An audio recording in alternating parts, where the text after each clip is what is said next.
na Korčuli volontirala na jednom festivalu kada me maestro Repušić nazvao i pitao da li sam slobodna za jednu suradnju. I ja sam rekla, naravno, ako treba odmah, evo, plivat ću od Korčule do Zadra i rekao je to će biti u 11. mjesecu. Evo, vi, kolega Dobrijević, ćete dijeliti jedan koncert u povodu Dana grada i 70. obljetnice glazbene škole, što je još pogotovo veća čast.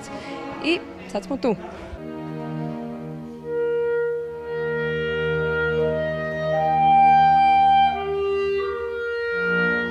To nam je velika čast i jako smo zahvalni maestru Repušiću što nam je omogućio tu suradnju.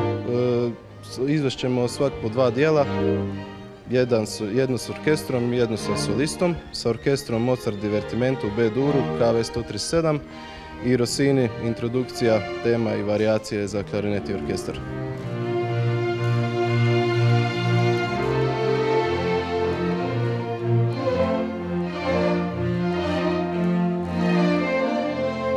Dijela je izabrao maestro s obzirom na sastav koji je bio raspoloživ i na soliste.